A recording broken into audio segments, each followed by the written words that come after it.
Olá pessoal, estamos no ar com você com o Dinheiro de hoje, o seu programa sobre investimentos aqui nessa parceria entre a Com Dinheiro e a BMC News, para trazer para vocês as principais mentes do mercado, quem faz e pensa o mercado financeiro brasileiro, para esse bate-papo leve, mas sempre com o intuito de tornar você um investidor melhor a cada dia, batendo papo com gestores, com participantes de mercado, empreendedores, enfim, as pessoas que estão, de fato, colocando seu tijolinho no mercado, sempre para trazer esses insights e te ajudar a pensar um pouco melhor a sua carteira de investimentos. E hoje nós vamos falar com o Daniel Sabino, sócio fundador da Nano Capital. Vamos falar um pouquinho sobre Venture Capital, vamos falar um pouquinho sobre também como pensar crowdfunding, como pensar esse ecossistema de ensejo de capital, né, de trazer capital para essas companhias em outros segmentos, que é um tema super interessante, não é isso, Daniel? É isso mesmo. Prazer, Felipe. Muito obrigado por estar aqui.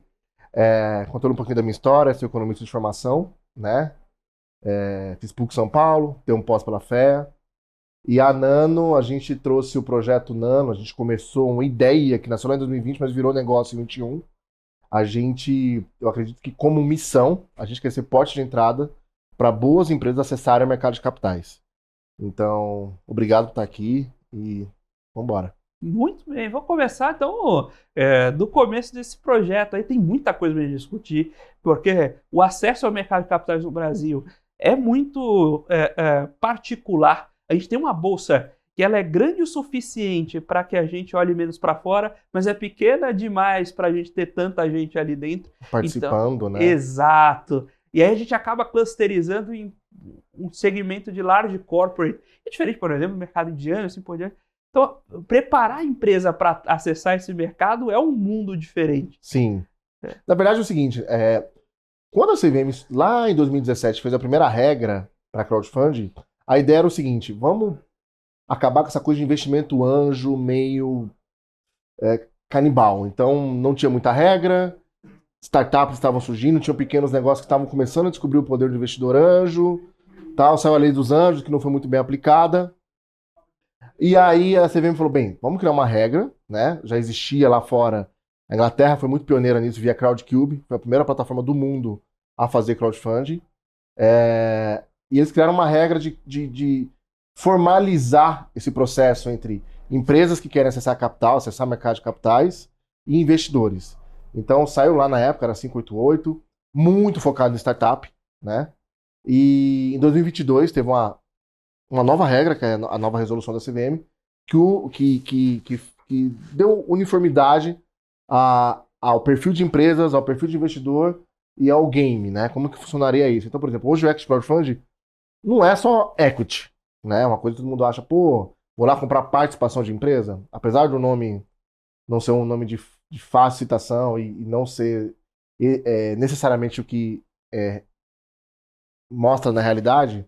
O Equity Crowdfunding hoje a gente pode operar desde crédito privado a veículos híbridos, então eu posso entrar com participação no crédito, convertível em equity, eu posso entrar com um processo de SAFE, né, que é um investimento que você coloca dinheiro na empresa e após tanto tempo, quando a empresa vier SA ou é adquirida, você entra no contrato social, que dá uma segurança a mais para o investidor, tal. Mas assim, o mercado brasileiro, no geral, ele é muito, muito díspare, né? Você tem a Bolsa de Valores, como você mesmo disse, que empresas que faturam de 1 bilhão para cima têm acesso a desde a emissão de debênture via CETIP, até um IPO mesmo, de um equity, vendendo uma participação, fazendo follow-on depois e tudo mais. E tem a galera que está no banco, né? Então, assim, entre banco e mercado de capitais tem uma distância enorme, tanto em termos de taxa, como em termos de operação de crédito, como em termos de formato de acesso a capital. Então, acho que o Equity Crowdfunding, que ainda é o patinho feio do mercado, a galera ainda olha meio, tipo, Equity Crowdfunding, é vaquinha, tipo, né? Tem alguns preconceitos, não é vaquinha, tem título por trás, é um título de valor imobiliário, tal. Tem toda uma série de preconceitos ainda, e de falta de educação financeira, não só para o investidor, mas também para os atuantes de mercado, que a gente, as plataformas que estão no mercado hoje precisam derrubar, né?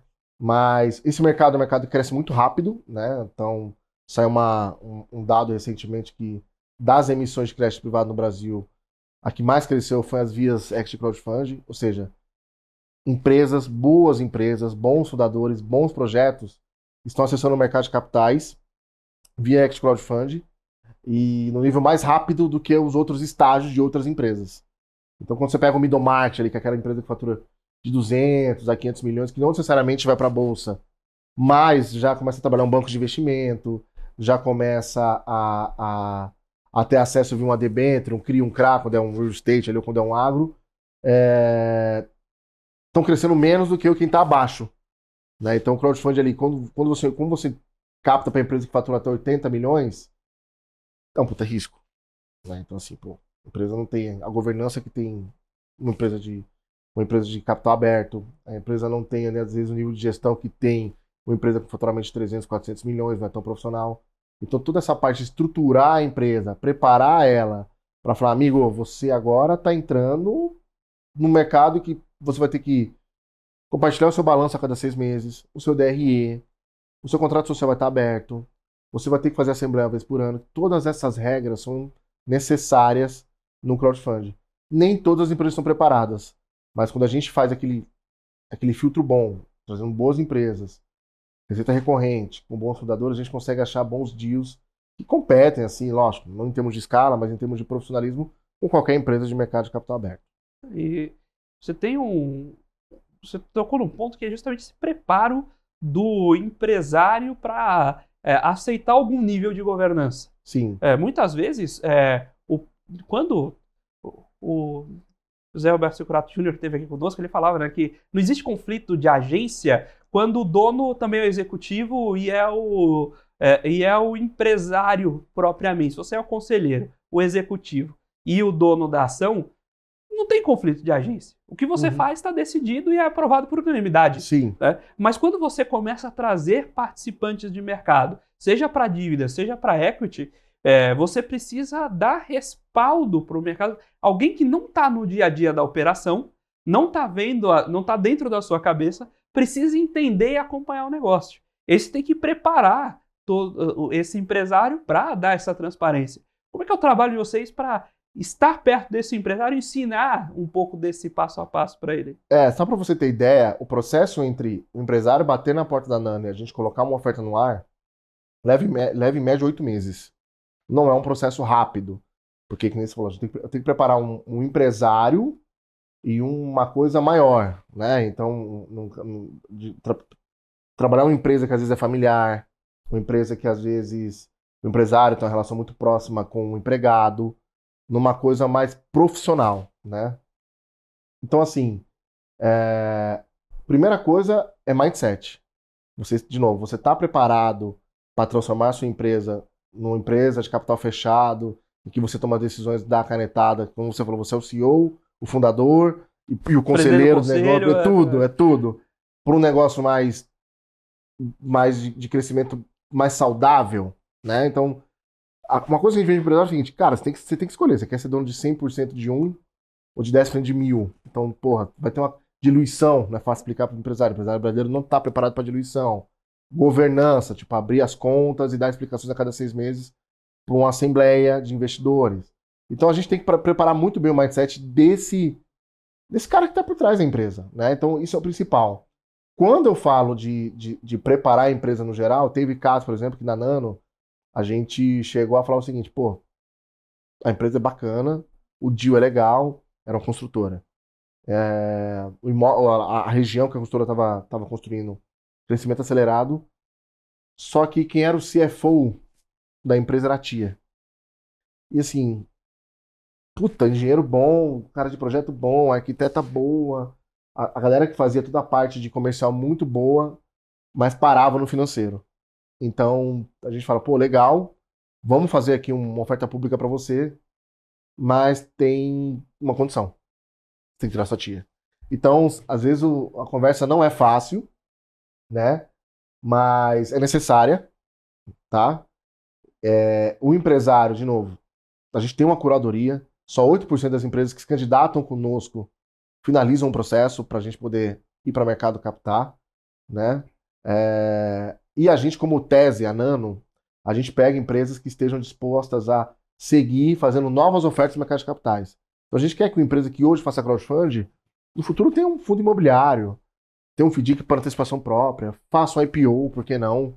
Tenha uma rodada Series A, Series B, né, quando é equity. Então, uma coisa que a gente faz lá na curadora, a gente tem um time muito bom, né? Aí tem que dar parabéns pro meu time.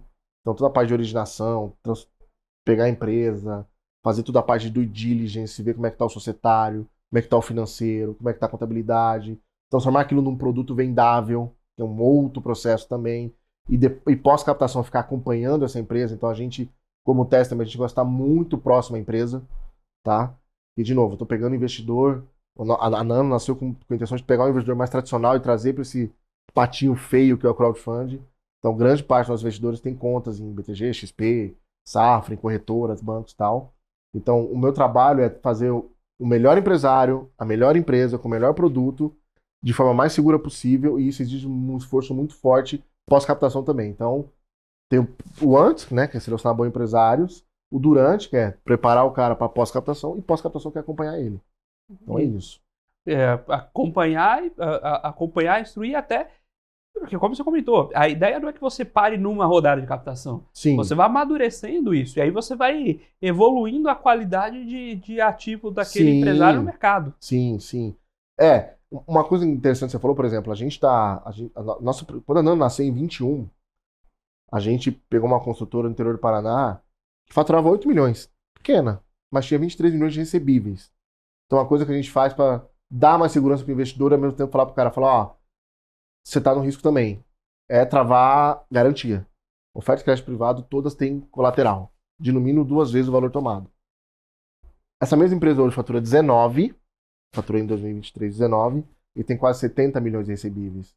Graças ao trabalho ali de acompanhamento. Ele contratou um CFO, então ele tirou a tia.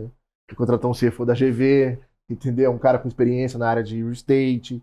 Então, assim, o próprio empresário, quando trabalha com... O crowdfunding é uma coisa muito próxima, diferente de banco de investimento, ou até mesmo no modelo de banco de middle, que é um pouco mais distante. O nosso trabalho é um pouquinho mais manual ainda, né? Então a gente tem que estar mais próximo ali do empreendedor e do negócio para acompanhar esse processo, para evitar default, para evitar que uma empresa quebre, você fique com um mico na mão, né? Um equity que era para explodir, não deu certo. E para também começar a mensurar a régua com mais qualidade para o mercado de crowdfunding. Então, a gente tem todo esse processo aí pós-captação para que o cara entre em novos níveis como empresa, né? Como sonho, como negócio. Sem dúvidas. O próprio mercado... Aí você comentou do caso da tia, mas é comum que uma empresa média não tenha um CFO. Vai ter alguém que cuida, contas a pagar, receber. E já é difícil ter alguém para cuidar de FP&A. Sim. Para o dono inteligência do básica ali, da financeira, né? Então, isso é muito comum no mercado de middle no Brasil. É até curioso olhar isso. Acho que de todas as áreas, geralmente o empreendedor conhece ou do próprio produto ou de vender. Sim. Então, a área de produto de selo ela vai ser bem estabelecida. Pelo menos uma delas muito bem estabelecida. Acho que se a gente tivesse pegar uma área para desenvolver nas empresas no Brasil, seria a área financeira. Sim. Porque ela não é lhe dada a atenção devida. E dá para dizer o que chamam, né, informalmente, de administrativo financeiro, né? Porque gestão de pessoas está ali dentro também, e aí também não existe. Contrata quem você conseguiu alcançar. Não tem um fluxo de contratação, como você prepara as pessoas. E tudo isso, para ser um business, eu comento muito disso. O empresário que está pensando em captar o mercado de capitais, eu preciso entender que a empresa não é ele. E isso é bom. Quanto mais ele conseguir que a empresa sobreviva sem o empresário, sim, ela é mais um ativo que pode ir ao mercado. Né? Sim. E isso também faz parte do treinamento da maturidade para dar governança para a empresa. Sim. Lá na Nano, a gente tem uma tabelinha, na verdade é um gráfico de maturidade versus produto da empresa. Então, em que nível de maturidade está a empresa, que produto que ela tem hoje e para qual desafio. Né? Então, a gente criou uma tabelinha lá, eu trouxe isso do Private Equity e tal. Eu trabalhei muito tempo em Private Equity, M&A e tal. A empresa tem 4 fases essenciais antes dela virar uma empresa sólida. A primeira é produto. O cara tá ali testando o produto dele, se tem gente que tá disposto a comprar a caneca, por exemplo. Então é a primeira fase. A segunda fase é, beleza, o meu produto tem gente disposta a comprar. É vender. Então vou gastar em marketing, vou trazer alguém para vender, eu vou pra rua. vou ter que pegar avião e, sei lá, visitar um potencial distribuidor. A terceira fase é recursos humanos. Quem vai estar comigo nisso? Quem que vai ser um potencial sócio? Até um potencial investidor. Quem vai ser o cara que vai estar comprado, vai trabalhar até tarde comigo ali para, sei lá, ajudar a organizar o Excel da vida, né? E por último, que é super importante, é financeiro. Governança financeira. Porque se o cara tiver, assim, ó, se o cara conseguir muito saudavelmente preencher essas 4 lacunas, cara, ele tem tudo para virar o negócio da vida dele e se manter. A última sempre trava. O empreendedor, ele foca muito nas 2 primeiras, dá muito valor à fidelidade aqui com o recurso humano, né? Nem às vezes na capacidade, mas muito na fidelidade. E o último, o cara fala, não, eu que faço, eu que aprovo. Falo, meu, não precisa contratar um CFO, que é um cara caro. Contrata um controller, sabe? Começa com um controller, pelo menos, alguém que ajude a controlar as finanças. Alguém que esteja olhando preço e produto e vê se dá margem. Sim, sim. E para você ter ideia, 25% dos empreendedores que a gente chega e fala, cara, você precisa entrar nessa questão financeira mais a fundo, tem que ter o número na mão, saber para onde você está indo. Muitos deles não aceitam ceder as finanças. Então, uma média de 1/5 das pessoas que estão ali no comitê de investimento da nós, pô, decidimos investir na empresa do Felipe. Felipe, vem cá, tem uma condição. Você vai ter que colocar um controller, você vai ter que usar um RP para a gente ter uma visão pós-captação ali mais rápida. O cara não aceita. Então, assim, por questão de controle, às vezes o cara perde a oportunidade de estar entrando nesse mercado. Mas é uma seleção natural. Quem entrar, quem fizer certinho, provavelmente vai ter mais sucesso do que o concorrente não faz. A gente vai ver esse peso do crowdfunding daqui a 10 anos. Muitas empresas que captaram com crowdfunding vão estar muito melhor com empresas que não captaram, por exemplo, porque exige essa questão de gestão também do empresário. Não é só a questão de acesso a capital ou governança, temos stakeholder. Também tem uma questão de gestão interna que a gente puxa para cima a barra. Entendeu? Então, sem dúvida. E como você comentou dessa dispersão de maturidade, qual é o target ali de vocês para as empresas? O que vocês geralmente olham em termos de qual range de faturamento, qual desenho, se tem setor que vocês olham mais, como vocês desenham a empresa-alvo? Em termos de setor, a gente tem, assim, a gente olha todas as empresas, né? A gente tem muito claro que a gente não olha. Então, por exemplo, ideia de PPT. Pode ser a coisa mais linda do mundo, mas está na ideia, né? Não olhamos. O cara tem um bom negócio e tal, mas ele é sozinho. Não tem um sócio ali, participante, só tem ele no contrato social. Buscar um avião, acabou o negócio, né? O histórico do fundador. Então, às vezes o cara caiu de paraquedas naquele setor, tá indo até bem, mas, puta, ele nunca fez nada além daquilo na vida. Então, a gente também não pega. Setores com baixa recorrência de receita. Então, entretenimento, por exemplo, a gente tem um pouco para trás com entretenimento, porque é muito sazonal, tá? E aí, dito isso, o que a gente olha de preferência, né? Real estate, a gente gosta bastante do setor imobiliário. O setor imobiliário no Brasil ainda é um motor, tem um principal efeito multiplicador ali da economia hoje, eu acredito que seja construção civil. Tem receita recorrente, seja via financiamento, seja via venda.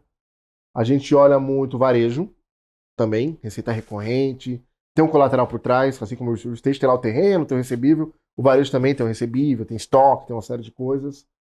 Energia limpa, então muito fotovoltaico, projeto de eólico, né? Porque, de novo, tem receita, tem terreno e tem receita recorrente ali. E agro. O agro é mais difícil para crowdfunding. Por quê? A gente compete muito com crédito subsidiado. Então, você pega uma cooperativa, ou você pega um pequeno produtor ali do oeste do Paraná, centro-oeste, até interior de São Paulo. Provavelmente alguém de uma cooperativa de crédito ou da Caixa do Banco do Brasil via BNDES vai emprestar alguma coisa. Quando o cara quer fazer um silo pequeno, aí ele aparece lá porque não vai ter crédito tão barato assim para ele na praça, aí tudo bem, tá? Outra coisa, a gente não empresta capital de giro. A gente não empresta, desculpa. A gente não capta para capital de giro. A gente não faz operação de acesso a capital para capital de giro. É para expansão. Importação de máquina, contratação de gente, entrega de um pedido muito grande, aquisição de concorrente, lançamento de novo tipo de produto, algum tipo de inovação, né? É isso, a gente vai olhando todos esses... Tem mais coisa, esse aqui é um resumo, né? do que a gente olha, mas a gente tem esses 4 setores de preferência. Não, Tá. isso é legal de observar o seguinte, você comentou de não ter a ideia de PPT, a gente passou por um aperto em VC, porque acostumou-se, baseado na premissa da curva J lá, né, acostumou-se que você pode investir num negócio que o fluxo de caixa é negativo. E ninguém falava explicitamente, mas é exatamente o que você falou, é emprestar dinheiro para capital de giro, para ideia e capital de giro, porque a empresa não consegue financiar a própria operação. Sim. Aí depois algumas dessas empresas quebram, né? O pessoal fala, puxa vida, eu não sabia, né? Como é que eu pude imaginar? A lenda da curva J, né? A lenda da curva J. O VC no Brasil, eu trabalhei num fundo de VC privado durante 2 anos. Tinha 28 cotistas e tal. O pessoal da comunidade judaica aqui de São Paulo era head portfólio. Existia muita ilusão com o VC. O brasileiro, ele olha lá pro Vale do Silício e ele quer repetir aquilo. Porra, teve um cara lá que ganhou 500 vezes o valor investido. Então, os poucos investidores investidos no Brasil, o próprio o empreendedor era mal acostumado, era mal treinado, era mal... Eu acho que não estava preparado para acessar dinheiro de terceiro, mas o investidor também. Ele não estava preparado para o VC. Eu conheci gente que tirou metade do patrimônio para colocar em startup e perdeu tudo, né? Muito na base ali do, tipo, vi na televisão, vou seguir, né? E o VC é um negócio que é sangue, né? Assim, não é para qualquer um. Você perde, não tem essa coisa, tipo, vou resgatar na perda. Não é uma ação, caiu 20%, ou uma debênture que, tipo, pô, pode dar default, mas aí você vai ali para RJ e consegue receber em 8 anos, como acontecendo com a Light agora. O VC não, perdeu. Perdeu, Playboy. Tipo, não tem saída, né? Então, assim, esse processo de acreditar na curva J cegamente, que até alguns fundos de VC e alguns investidores, pessoa física mesmo, começaram a brincar e se deram mal, é um processo natural também. Eu acho que o mercado ele foi amadurecendo. Os que sobreviveram ficaram muito bem, né? Ficaram assim, tem alguns fundos hoje como Casec e tal. Até lá onde eu trabalhava, a gente na época investiu na Log, que é de motoqueiro. A gente ganhou uma bela de uma grana. Mas é lógico, para um acerto tem outros 14 erros, né? Mas você tem que ter a capacidade de análise, tem que ter time. Então não é para qualquer um ficar colocando dinheiro no PPT. Existem exemplos de PPT que deram certo? Existem. O Nubank é um exemplo, né? O velho foi lá, pegou uma ideia, captou o dinheiro e tá aí. O maior banco da América Latina hoje. Mas é 1 em 1 milhão. Então a gente prefere ir nos outros 999 mil mais seguros, assim. E tem o pessoal falando, mas queria acontecer igual no Vale do Silício. Fulano ficou bilionário com o Facebook. Tá, mas e os outros 999 mil que você não viu que quebraram? Exato. Estão lá também. Exato. E aqui no Brasil, que a gente não vai investir em 1000 empresas porque não tem, se você faz um VC aqui com 10, 15 empresas, isso aí é arriscado pra caramba de nenhuma dar certo. Exato. E periga nenhuma dar certo mesmo. Sim. Periga nenhuma dar certo mesmo. Uma das coisas que os VCs estão fazendo é focar em teses muito fechadas. Então, tipo, só fintech, porque eu entendo do negócio. Só varejo, porque eu entendo do negócio. Só health. Então, assim, pega os fundadores, pega ali alguns conselheiros e grandes investidores que são do meio e vão pra cima. E além de dar o dinheiro, você pega um investidor grande, que é de health, e dá acesso à startup e ter acesso a um hospital como fornecedor. Aí tudo bem. O Brasil é mais difícil ter negócios no modelo de VC americano. Não é tão fácil assim, né? Mas enfim. Tem a questão. Já não é difícil. Não tem volume. O mercado não tem volume. E tem juros.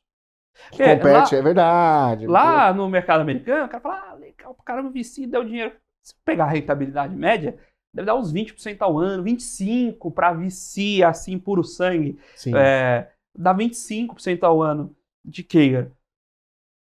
Será que você quer mesmo correr o risco de VC para tomar 25% ao ano aqui? Se você podia deixar, se o DI médio dos últimos 20 anos deve ter dado uns 14%. Pô, é diferente, né? É diferente. É bem diferente. Então tem questão de tamanho. Por exemplo, eu já fui criticado por focar muito em crédito privado na plataforma, né? Hoje o mercado de crowdfunding, 90% das plataformas foca em equity. Deve ter uns 4 ou 5 ali que foca em crédito, a gente é uns 4 ou 5. E eu não me arrependo da escolha, porque o brasileiro tem uma cultura de renda fixa. E tem uma explicação por trás, que é isso tudo que você falou. Acesso, educação financeira, vai competir com o Selic, vai competir com o DI, né? Tem que valer muito a pena.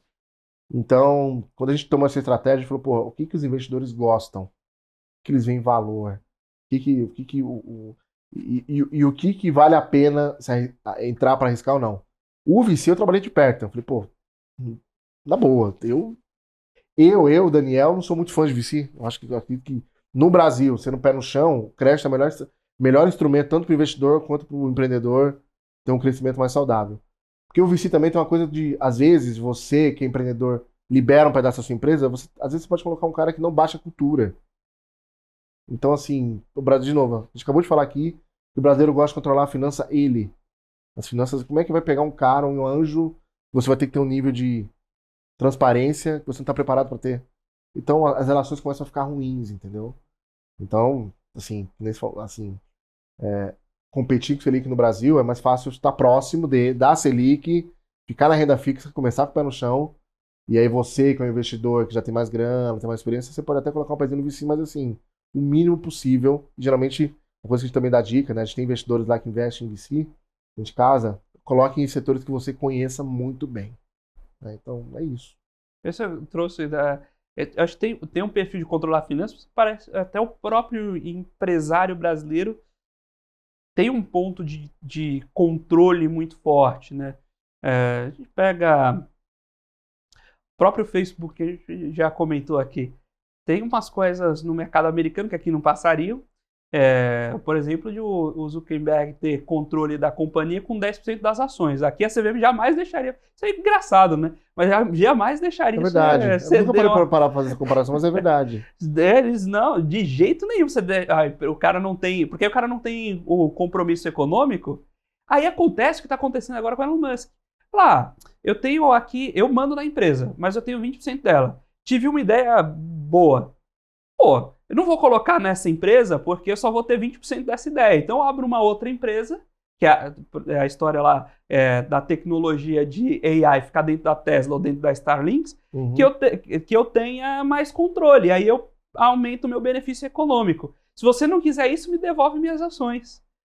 Essa disparidade de controle econômico e controle propriamente tem um ruído maior no mercado americano. Aqui é mais travado. Por outro lado, o empresário brasileiro é muito controlador também, né? E aí você tem um trade-off interessante. Você fala que o crowdfunding 90% foco em equity, o cara não quer perder o controle. Ele não quer. Às vezes a história do anjo, poxa, eu tenho alguém que me ajude a ter acesso. Ele quer alguém que ajude a ter acesso, mas quando esse alguém chega lá e fala, ó, mas esse produto aqui está com margem baixa, mata, o empresário não quer. A famosa governança.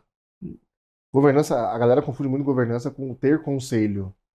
Ficar todo mundo ali sentando para tomar decisão em conjunto. Não, governança é isso que você falou.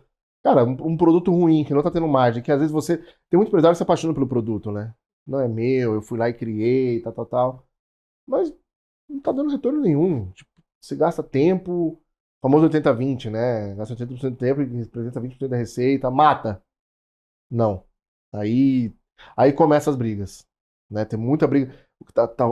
Pós-Covid ele começou a rolar muita briga societária entre VCs e algumas empresas tech brasileiras, né? Então, assim, até empresas mais maduras têm esse problema, que dirá as menores que estão lá no crowdfunding captando 5 milhões, né? Cheque da Nano hoje, por exemplo. A gente olha muito empresas, eu até tinha perguntado, já até esqueci de responder, que faturam no mínimo ali 24 milhões ao ano, né? Então, né?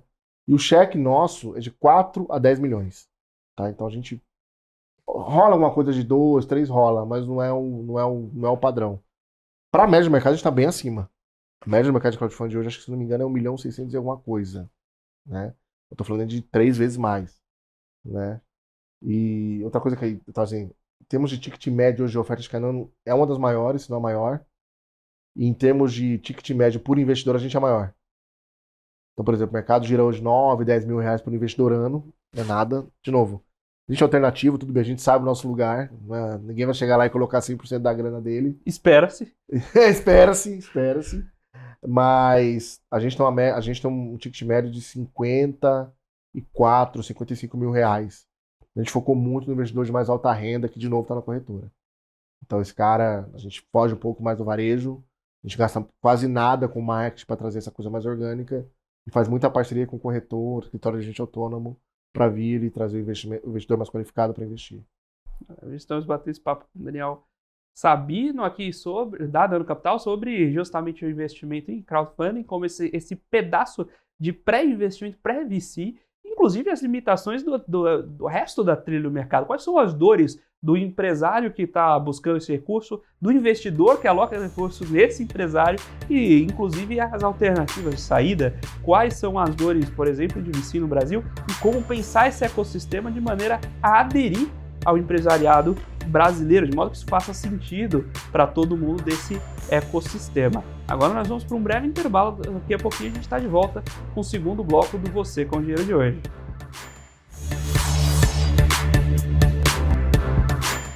Olá pessoal, estamos de volta aqui para o segundo bloco do Você com Dinheiro de hoje, batendo papo com o Daniel Sabino, aqui sócio da Nano Capital, falando um pouco sobre crowdfunding, sobre como pensar essa estrutura de captação no Brasil para empresas médias, como dar acesso a essas empresas e treinando essa empresa para o mercado de capitais. Eu queria voltar para esse bloco pensando um pouco a estrutura desse mercado também. A gente teve a CVM trazendo a regulação de crowdfunding, o que ajuda bastante a dar seriedade e regulação para o mercado, né? A CVM faz um trabalho muito sério aqui no Brasil. A gente reclama quando tem que reclamar, mas tem que dar a César o que é de César. O pessoal está acompanhando, busca acompanhar esse mercado, né? As novidades e formalizar essas novidades. Inclusive, a gente precisava bolar um outro nome para crowdfunding aqui no Brasil, cara. Crowdfunding é um nome muito complicado brasileiro. E eu acho feio, cara. É feio, exato. Não é que é difícil e é bonito, né? Então, é bonito para quem é do mercado e é feio para quem é de fora. Em termos de marketing, é muito feio. Mas é bom, vou levar isso pra CVM, né? Vamos levar pra CVM, vamos bolar o nome. Boa. E a gente começa a fazer a propaganda aqui no programa do novo nome do crowdfunding. A gente lá na Nano chama de plataforma de investimento coletivo. Chama plataforma de investimento coletivo. Não, por exemplo, porque se você fosse traduzir ao pé da letra, né, alguma coisa como...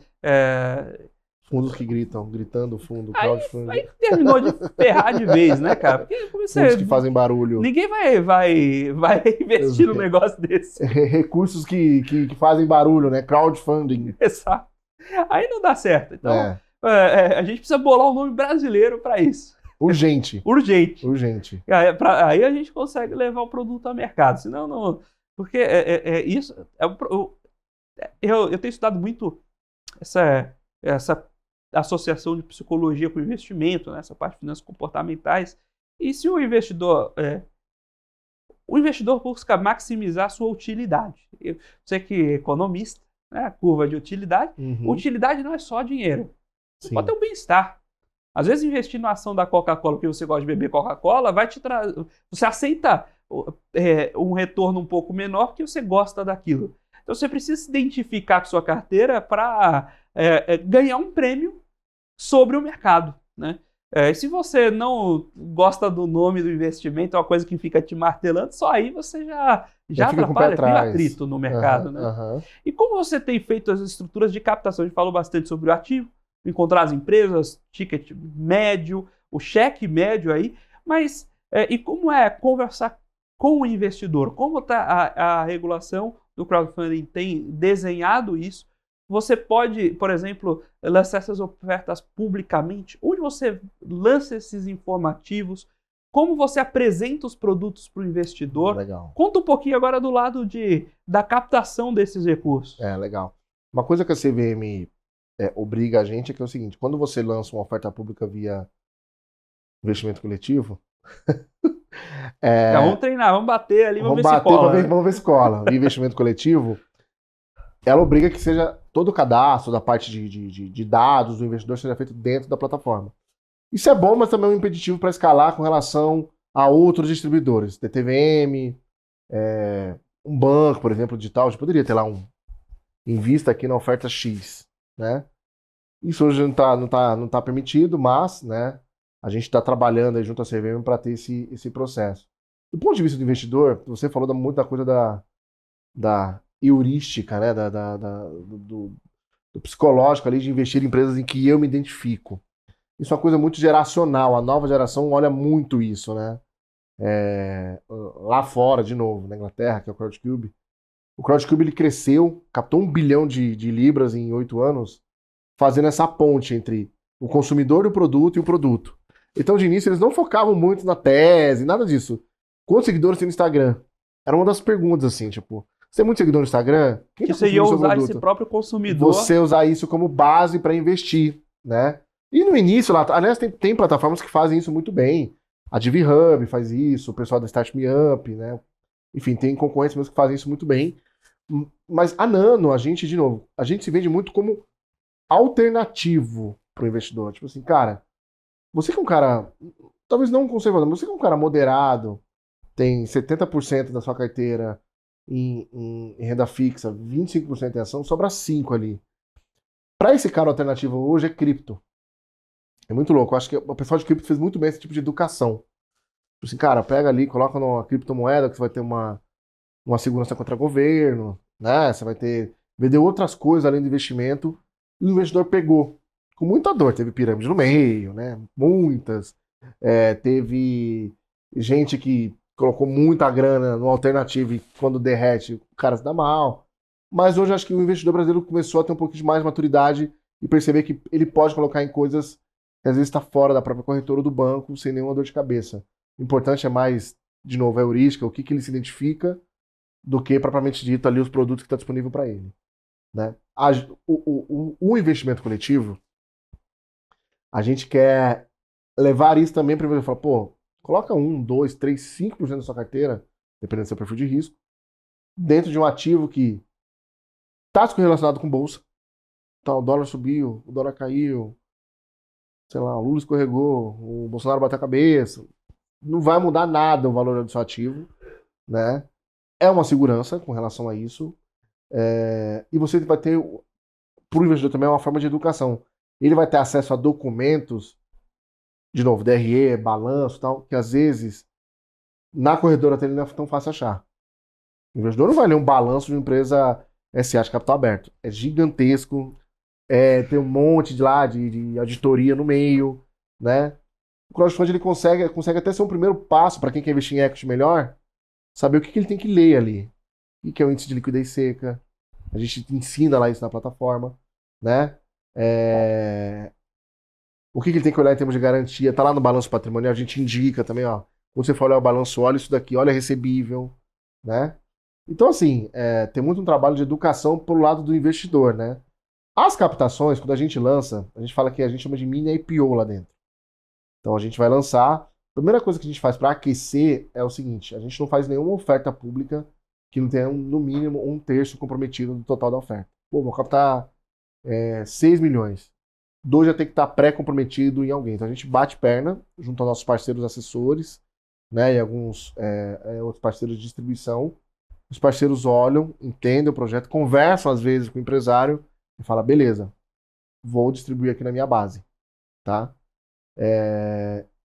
E quando o investidor está lá disponível, o que a gente é muito transparente. A CVM exige isso também. Então você que é investidor, vai lá, vou colocar dinheiro no crowdfunding. Por obrigação, você tem a gente chama de anexo de resumo da oferta, que é o nosso prospecto. A gente chama de um prospecto bem menor do que um prospecto de mercado de capitais tradicional, que tem 140 páginas. O nosso geralmente tem 10, que é simples. O que é o produto, quem é o fundador, cap table, como é que estão os dados, capital social, patrimônio líquido, enfim. A gente disponibiliza o DRE e o balanço, todas as certidões negativas de débito, os contratos. Então, a nota comercial, tá lá a nota comercial registrada. A debênture, tá lá o contrato de debênture feito. Um ACCB, tá lá a CCB com todas as garantias amarradas. Quanto tem garantia, né? No nosso caso é sempre. A alienação fiduciária vai estar disponível para o cara ler. Inclusive vai estar uma dor de cabeça, porque às vezes tem um advogado no meio, um cara de mercado de capitais que lê, fica achando coisa, a gente fica explicando e tal. Mas é bom pra gente, sobe a nossa barra também. Né? Então, assim, pro lado de investimento primeiro, eu vou chegar no cara, no agente ali que ele confia, né? Falar, pô, tá aqui o produto, um produto que tem um produto, inclusive a gente escuta muito os assessores, tipo, o que vocês estão buscando hoje? Qual que é o perfil?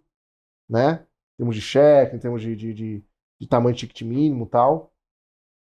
Depois, a gente tenta deixar o processo de cadastro o mais simples possível. Então, na Nano, hoje, para você se cadastrar, colocar seus dados básicos, colocar conta bancária, confirmar o e-mail e acabou. Né? Depois é usuário e senha e com dupla autenticação por e-mail. Tentar ser transparente o máximo possível para o investidor e mostrar para ele que na carteira dele, sem nenhum tipo de dor, ele vai poder colocar ali num título que dura 2, 3, máximo 5 anos. Na Nano, a gente faz uma oferta acima de 5 anos, que vai dar uma rentabilidade, vai puxar a renda fixa dele para cima. Então, a gente está falando, a rentabilidade média hoje do crédito privado na Nano, né? Está em 20, 21% ano. É bom. Estou falando de quase o dobro do CDI. Então, do ponto de vista de investimento, para o investidor, a gente tenta ser o mais transparente e simples possível. E para o agente que vai cuidar e vai trazer esse investidor, a gente tenta ser o mais completo, né? E o mais transparente também, mas do ponto de vista de preencher todas as lacunas e dúvidas dele, possível também. E quando você comentou dessa rentabilidade para ativos de renda fixa, vocês costumam colocá-los como conversíveis, para ter uma callzinha ali embutida, ou não? Geralmente é um contrato mais plain vanilla possível? Não, na verdade, a gente já teve de tudo historicamente. Já teve contratos que a gente chama de híbridos, que é o conversível em equity, né? Então, por exemplo, projetos fotovoltaicos que eram uma debenture, e ao final você não pegava o dinheiro de volta, você convertia e toda a receita daquele parque virava yield para você. Então, assim, a gente já teve projetos assim, mas a grande maioria, uns 70%, 75% das ofertas que a gente faz é tradicionalzão. Então, de novo, crédito privado, debênture, nota comercial, CRI-CRA. A gente foi a primeira plataforma também, é até bom falar isso, que usou securitização nas ofertas, que não é necessário, não é obrigatório, mas para trazer mais segurança e governança. Por exemplo, quem é que vai cuidar do registro dos ativos, da cobrança dessas garantias, ou até dos pagamentos ali para os investidores, dos cupons para os investidores? E a securitizadora não é a Nano. Então, geralmente as outras plataformas fazem tudo, quase uns 180, né? A CVM deixa também, uns 360, desculpa, faz tudo. A gente decidiu separar, fazer essa segregação, né? E outra coisa que a gente faz também, que aí a gente evita deixar títulos muito longos. Então, por exemplo, está muito comum no mercado agora títulos de 10 anos, CRI de 8 anos, de 7 anos. Eu não vou competir com uma JBS da vida. Nem dá, né? Então, assim, ela vai vender por um prazo maior, um rendimento menor, porque é a JBS. Então, eu sei o meu tamanho, eu vou fazer um título mais curto, com rendimento maior, e talvez até com mais segurança que a JBS. Eu alieno todas as garantias do empresário certinho com esse título aqui. A gente nunca teve default nesses 3 anos de história, que é muito raro, tá? Raro. Uma hora vai ter. Acho que Sim, acredito que uma hora não tem como evitar. Quando a gente fala em carteira AAA de corporate, a gente pensa em 0,5% de default como referência. Uhum. Então, quando a gestora faz um trabalho de acompanhamento bem perto, fica um pouco abaixo desse meio. Se você deixa a carteira um pouco mais folgada, ela fica um pouco acima desse meio. Para crédito pequeno, a gente espera um default maior. Vai acontecer, mas é bacana e é legal até de ver essa história das garantias. Você vai ter a garantia irrecebível. Naturalmente, a securitizadora aí vai ter que ir lá atrás de pegar essas garantias. Sim. Né? Não, e a mesma física, porque o Marco Civil das Garantias, que é recente, ajudou muito a gente que trabalha aqui no crédito privado com garantia a, por exemplo, tomar um terreno de volta. É muito mais simples hoje em dia. Então, tinha um título, o título não foi pago, você vai no cartório, prova que o título não foi pago, tal, e no cartório, sem informar o dono da garantia, você coloca o título como dos investidores. Então, enfim, né? O processo para o investidor hoje, de novo, é o famoso SS na Nano. Segurança, né? Então, e simplicidade. Então tem que ser o mais simples possível na hora de investir e o mais seguro pós-investimento. Então a gente tem isso na hora de investir e a gente está ganhando nome graças a esses dois pilares assim que a gente quer continuar mantendo. Na regulação de crowdfunding pela CVM, um fundo pode investir em crowdfunding? Pode. A gente já teve fundos investindo, inclusive. Teve um FDIC que investiu na gente e teve um FII, mas era um fundo exclusivo, né, que também investiu. A gente lançou um fundo agora, né? Já contando um pouquinho de novidade. A gente tá aqui para isso. É o primeiro fundo de equity crowdfunding do Brasil, né? Vamos parar com esse nome. Primeiro fundo de investimento coletivo do Brasil, voltado para varejo, né? Então, assim, lógico, tem algumas questões de governança. A gente chamou a Terra para ser nossa gestora e a Nano é a consultora do fundo, né? A gente está conversando com alguns parceiros, Hearst, Capital, o pessoal do CRIA de novo, Start Me Up, enfim, para a gente compor os ativos debaixo do fundo. Mas por que do fundo, né? Um dos problemas do crowdfunding ainda é a liquidez. Nem todo mundo, às vezes, pode esperar 3 anos.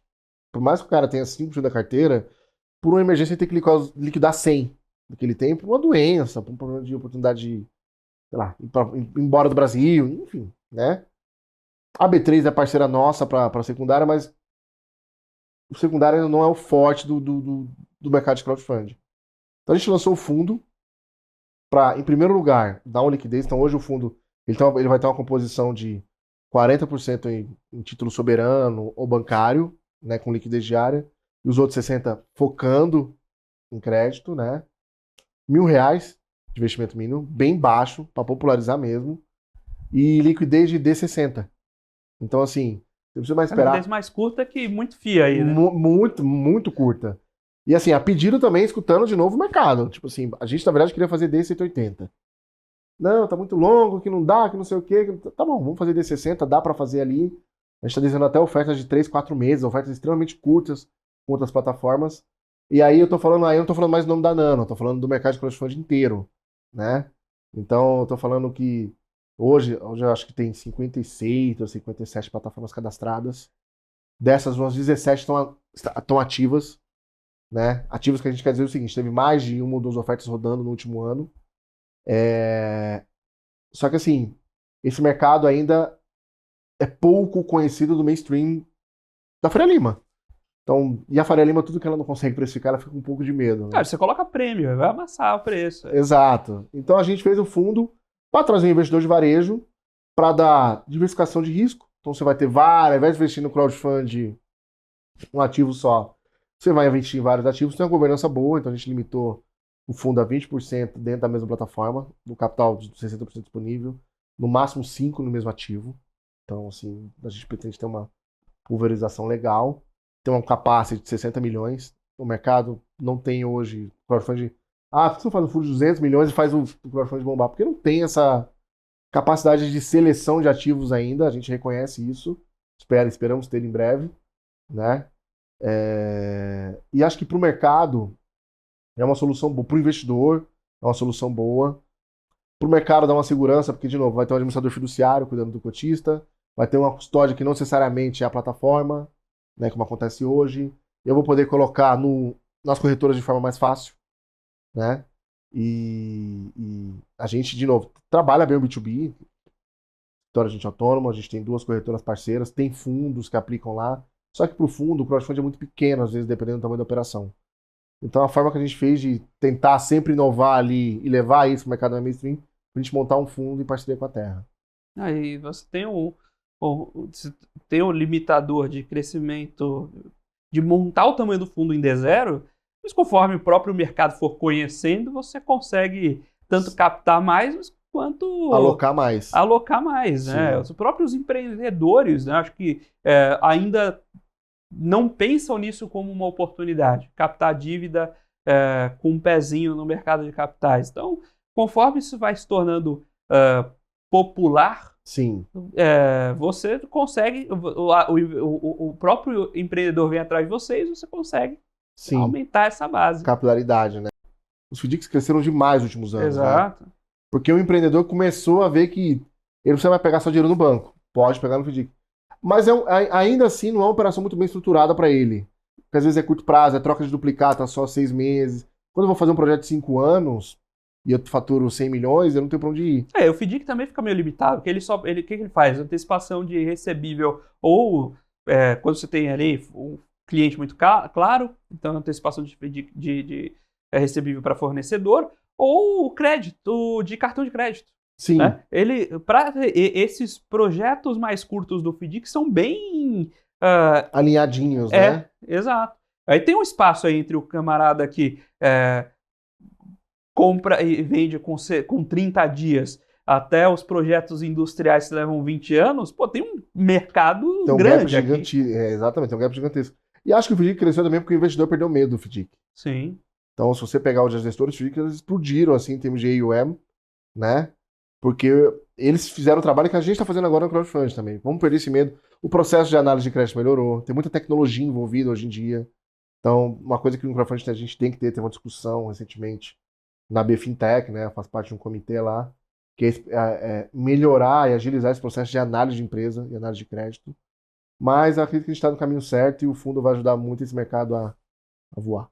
Colar, o investidor vai conhecendo, o empresário vai conhecendo, você vai casando essas pontas para o ecossistema se mexer, né? Sim. E falando de ecossistema, você pergunta isso pro pessoal de VC, mas dentro de crowdfunding, como é que é o ensejo disso entre os próprios parceiros, né?